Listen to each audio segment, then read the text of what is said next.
In the shadow of mighty European empires, one North African sultan dared to rule the seas. His name, Molay Ismail. His allies, pirates. His mission? To make Morocco a maritime power feared by all. Welcome to my channel. Today we unveil the forgotten naval empire of Morocco, Molay Ismail, and the pirate republic of... Before the age of European dominance, there existed an African empire so powerful that it challenged the very foundations of colonialism itself. Born in 1645, this Moroccan sultan would become one of the most prominent figures in his country's history, ruling for an astonishing 55 years from 1666 to 1727.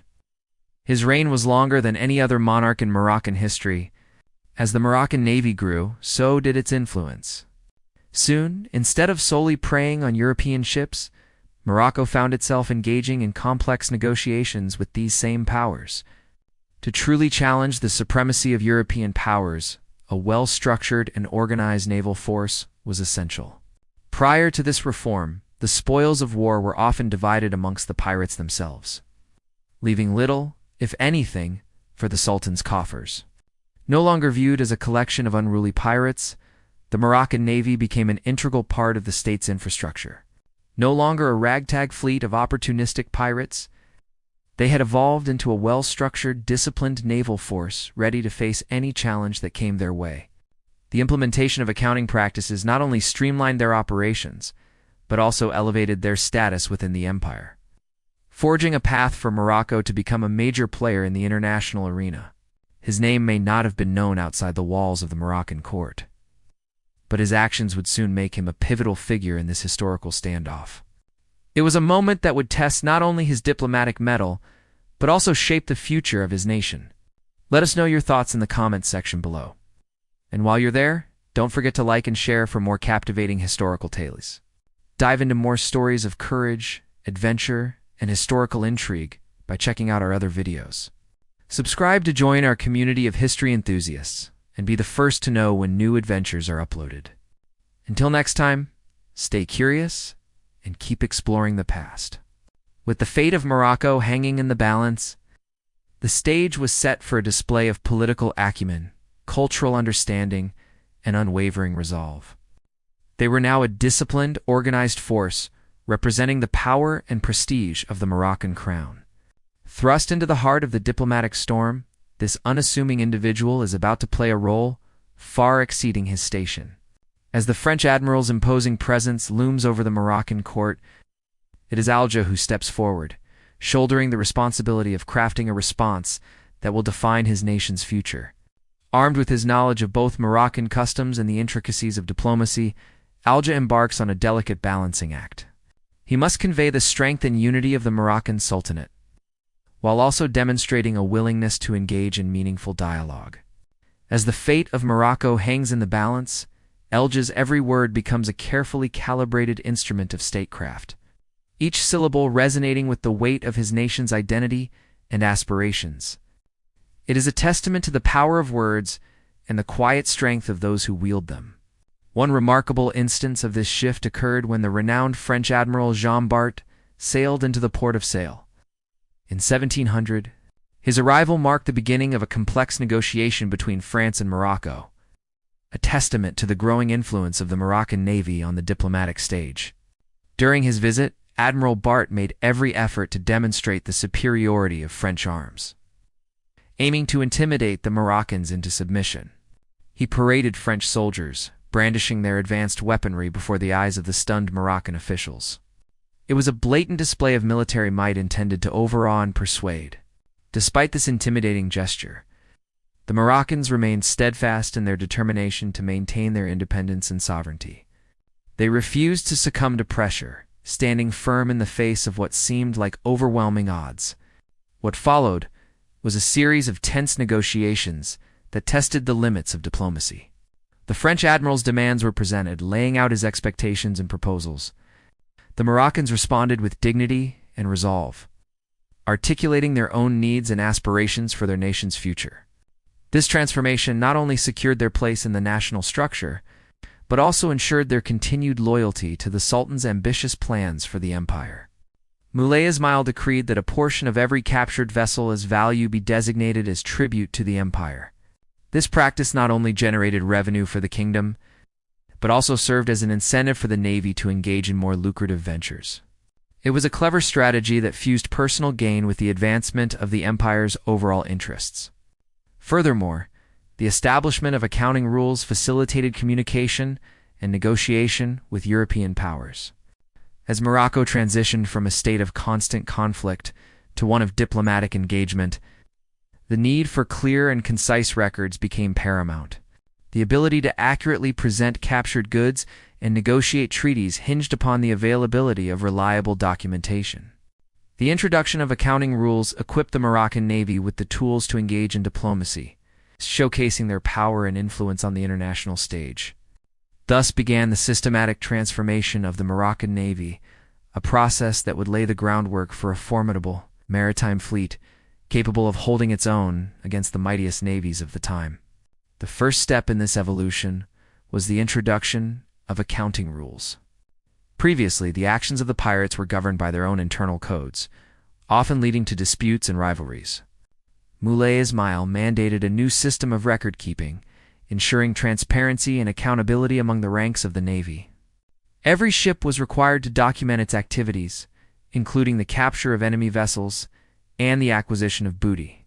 This not only provided an accurate account of their exploits, but also helped in planning future missions and allocating resources effectively. The implementation of accounting rules instilled a sense of order and discipline within the Navy, fostering cooperation and coordination amongst the various crews. Ambassadors from France, England, and other European nations made their way to the Moroccan court. Eager to establish alliances or strike deals, it was a remarkable shift from the days when the North African coast was synonymous with lawlessness and danger. Under Mulay Ismail's astute guidance, Morocco evolved into a significant player in the intricate game of international relations, proving that strength and diplomacy were not mutually exclusive, but rather complementary strategies in the pursuit of power and prestige. However, what truly set him apart was his ambition.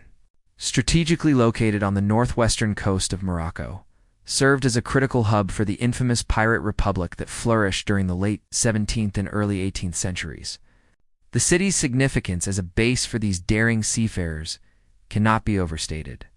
Its vibrant docks teemed with activity as swashbuckling pirates returned from their plundering expeditions, unloading their treasures and boasting of their daring escapades. Streets were a melting pot of cultures, home to sailors, merchants, artisans, and fortune seekers from across the globe, each drawn to the city's promise of untold riches and adventure. The very air seemed to vibrate with the spirit of freedom and rebellion, making it a sanctuary for those who shunned the constraints of conventional society. Within its bustling confines, a thriving black market emerged, offering a haven for stolen goods and smuggled wares. The exchange of exotic spices, precious metals, and rare artifacts created a labyrinth of intrigue and opportunity, attracting merchants willing to navigate its treacherous paths in search of elusive profits. Soleil's strategic coastal position allowed its pirate fleet to launch surprise attacks on unsuspecting merchant vessels traversing the Atlantic. With swift and agile ships, the pirates of Salé dominated the region, instilling fear and awe in equal measure among their victims.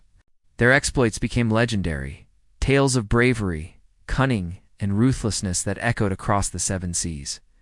In the annals of history, the name became synonymous with the golden age of piracy, testament to the audacious spirit that once thrived within its vibrant shores. Unlike many of his contemporaries, Ismail's goals didn't end at the borders of his desert kingdom. He dreamt of a Morocco that would stand toe-to-toe with the likes of Spain and France, even venturing to challenge the formidable Ottoman Empire.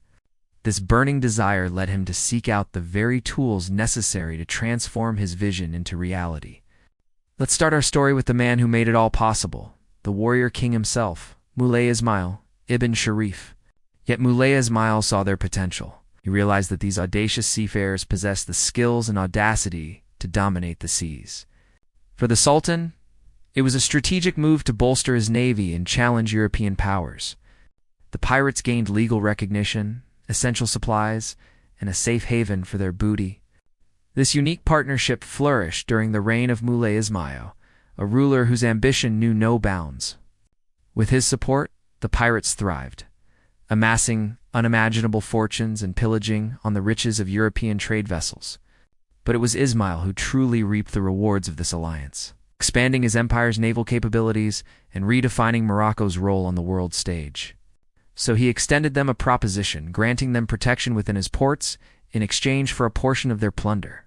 This pact not only legalized piracy, but also provided the much-needed maritime edge to Morocco. Amongst these tools was an institution often demonized and misunderstood: piracy. The alliance between Morocco and the pirates was indeed a marriage of convenience. Yet the story doesn't end there. Molay Ismail's vision encompassed much more than just brute force. He understood the importance of strategy and diplomacy. Our journey through the golden age of piracy takes us now to the bustling port city of. As the might of the Moroccan navy grew under the visionary leadership of Molay Ismail, it became evident that mere piracy was no longer sufficient to secure their dominance at sea. Another pivotal aspect of the transformation was the introduction of accounting rules to protect the interests of the Moroccan crown. However, perhaps the most significant impact of the accounting rules was the elevation of the navy's status within the empire. With the establishment of accounting rules, the Moroccan navy embarked on a new chapter in its history. As the Moroccan navy matured under the guidance of Molay Ismail, soon found itself at the forefront of diplomacy rather than solely engaged in battles. Amidst this diplomatic showdown, a young Moroccan clerk named Abdel Kader al-Jah found himself thrust into the spotlight. And here we come to the pivotal moment in the narrative when the enigmatic young clerk, Abdel Kader al-Jah, steps onto the scene. With this latest surge of power, one question arises: do you think Morocco could have become a naval superpower like Britain or Spain?